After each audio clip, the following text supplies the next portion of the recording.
I know a father, and we'll call him something novel like Dad, who had been studying and living the principles of the parenting training for months, but his teenage daughter, Crissa, simply wasn't listening. In fact, she refused to listen.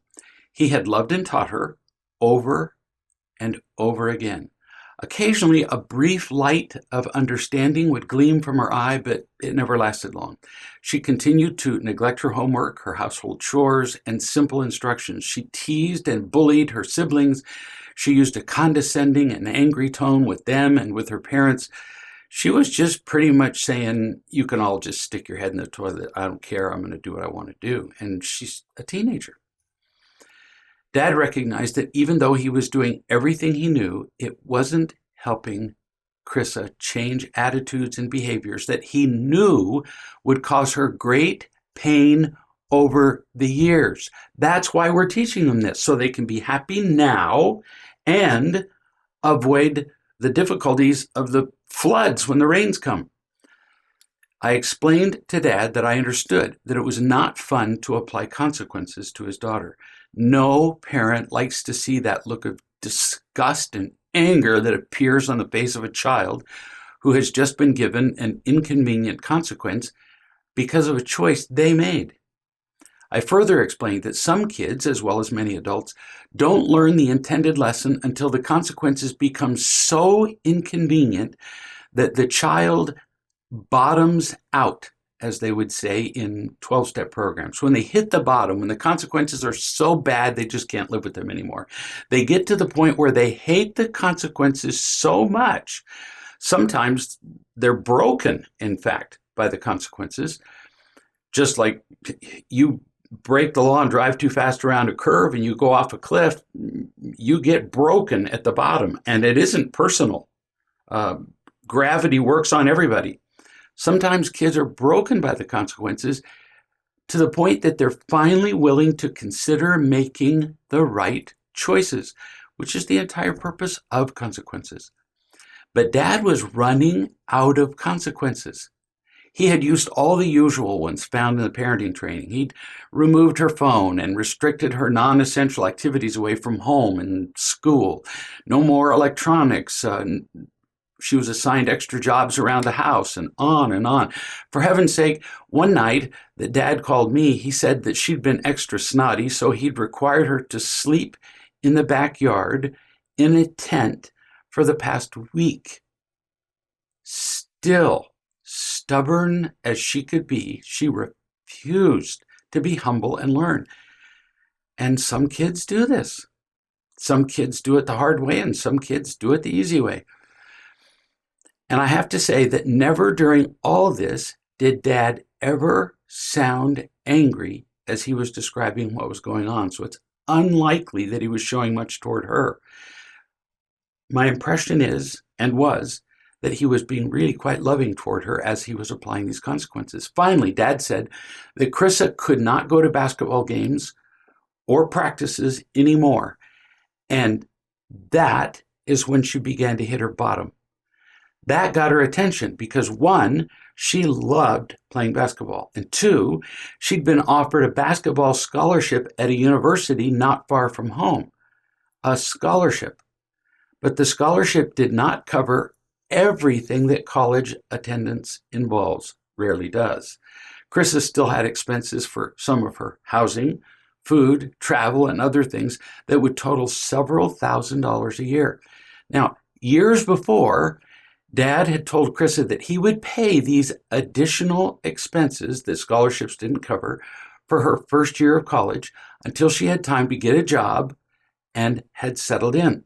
But now, Dad said, as almost like a final consequence, he told Crissa that he was changing the deal. He realized he'd made a deal, but she'd broken the deal. She hadn't kept her end of the responsibilities of keeping the family rules.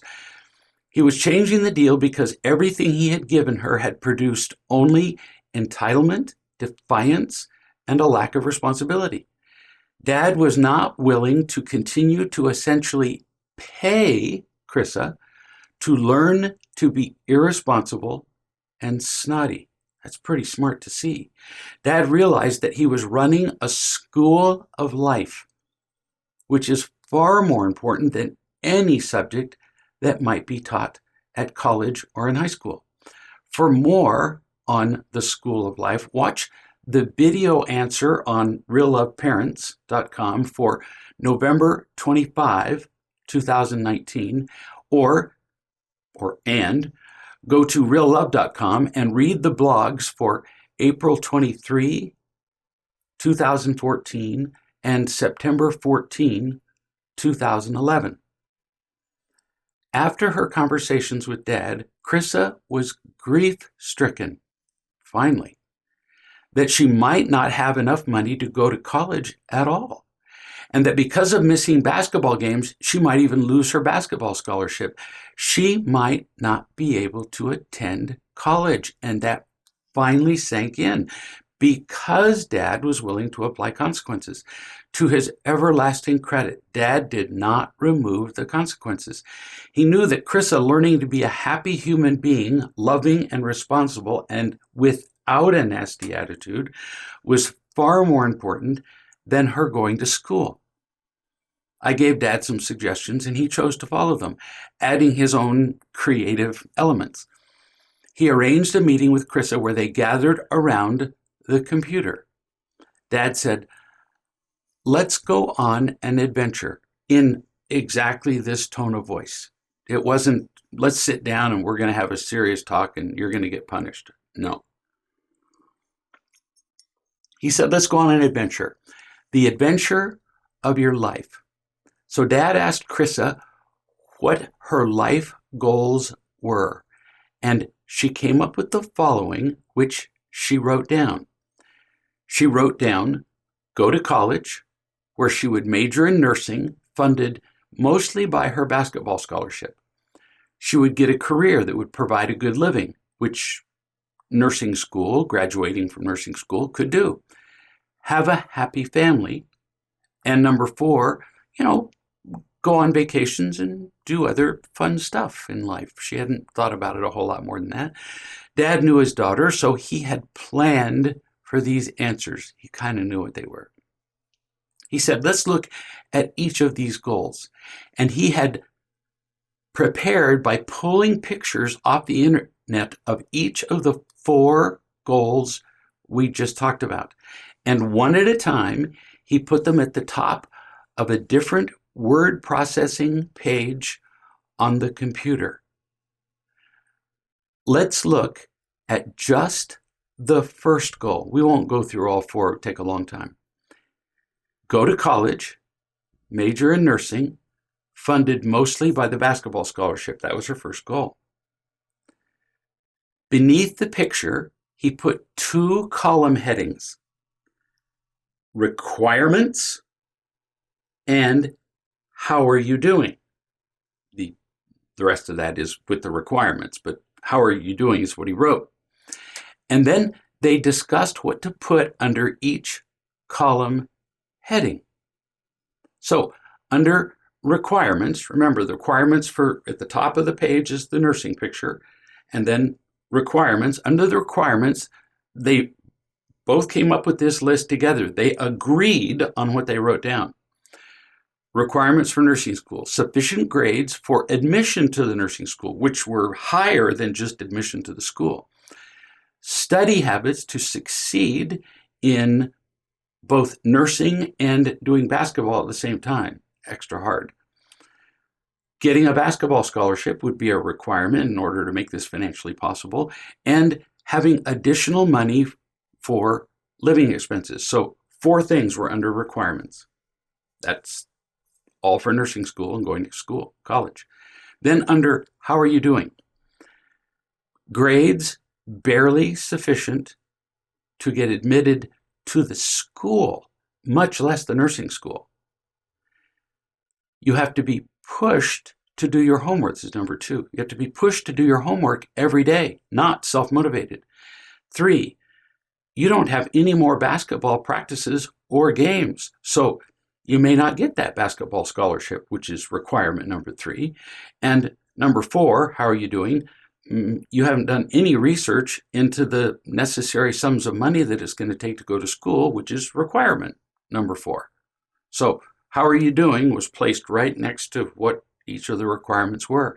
Dad said to Crissa, can you see the difference, and you can see them in the slide right now, between what you say you want and what you are preparing yourself for, or at this point, what you are prepared for?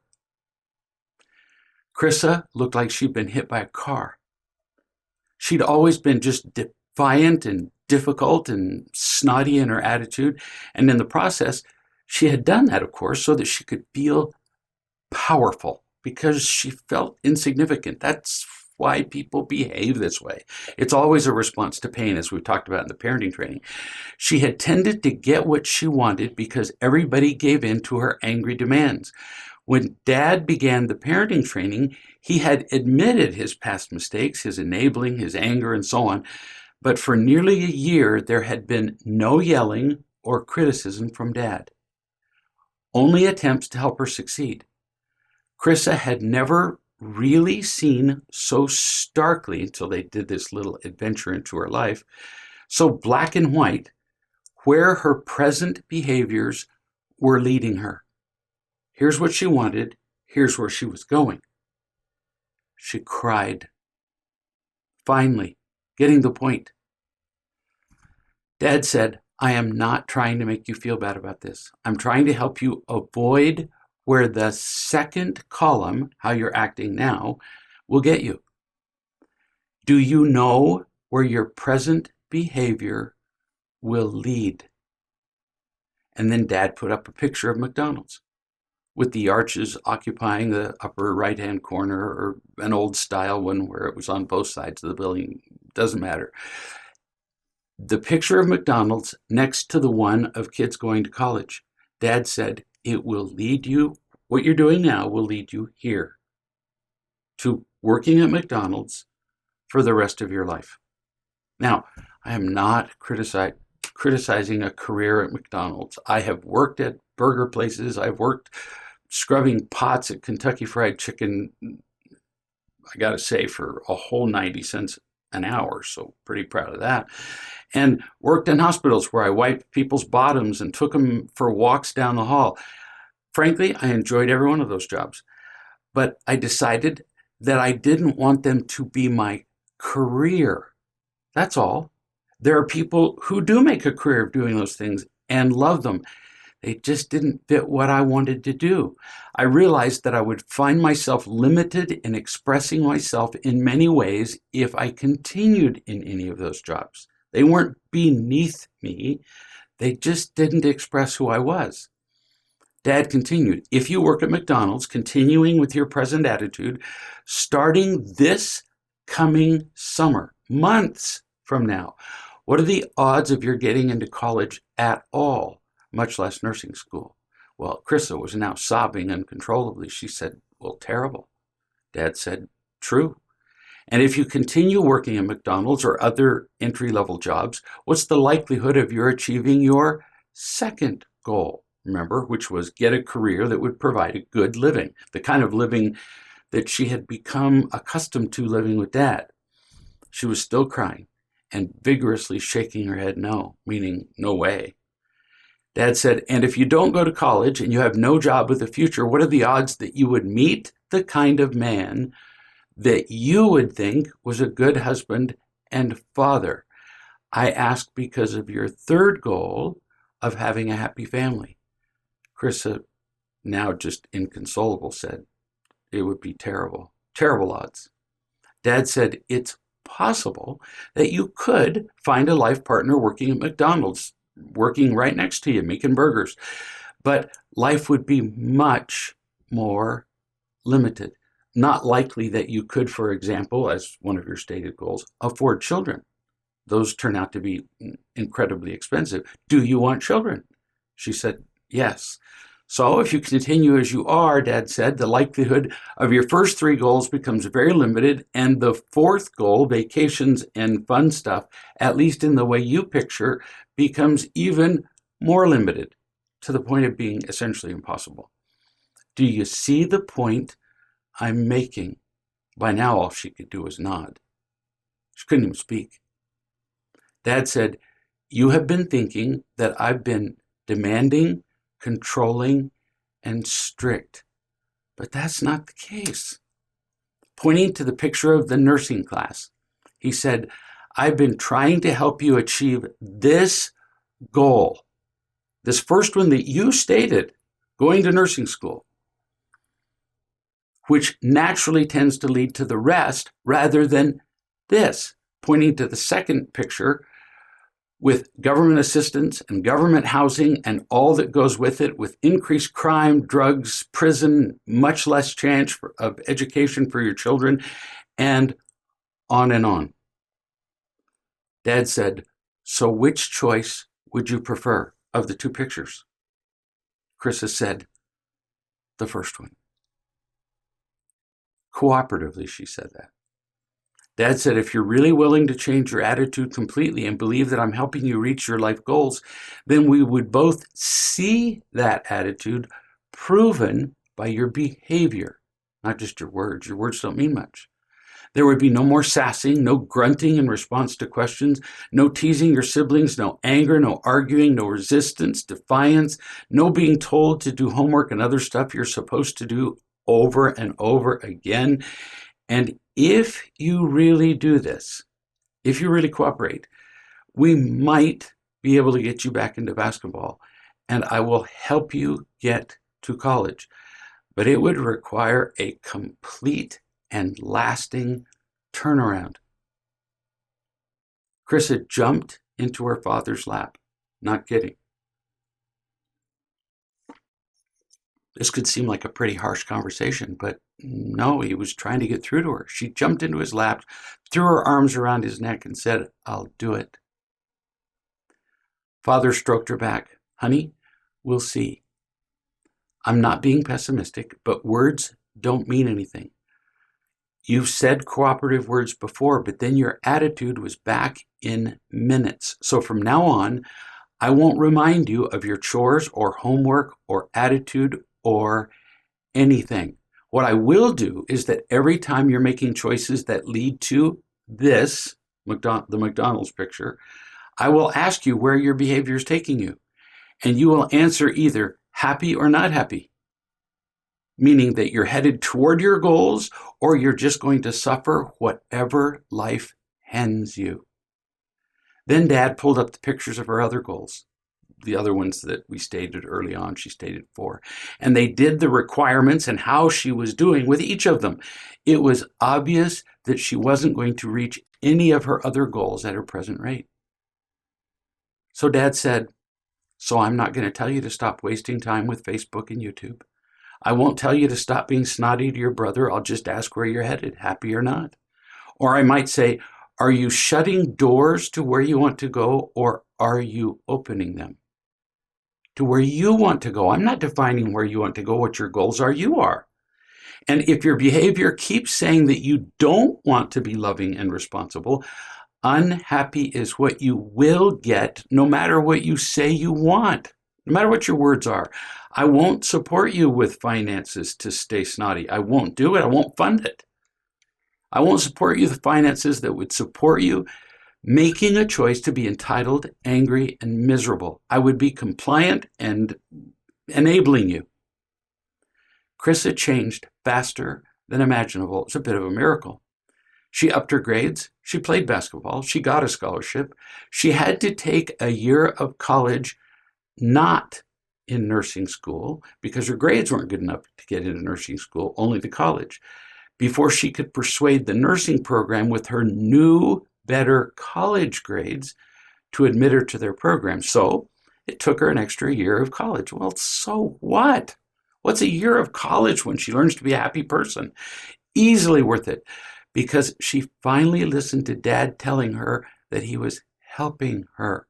She finally felt the love that he'd been giving her for the year of studying the ridiculously effective parenting training. And she became happy and loving and responsible. In her defense, he hadn't been loving prior to learning how to be a parent. But things change. He did. and she needed to believe it. This is what is possible. Many kids refuse to listen, even with loving and teaching, especially if they're older, and I could go on and on with how that turns out. Homelessness, addiction, crime, jail, depression, suicide, we read about it every day. As parents, we have to try loving and teaching, and we have to be willing to withhold everything from a child in order to teach them with consequences, because it sometimes takes all of those consequences before they'll listen and feel. It took everything for Crissa. We're not here to control them, but we're not here to enable them either, or do nothing as they drive off the cliff.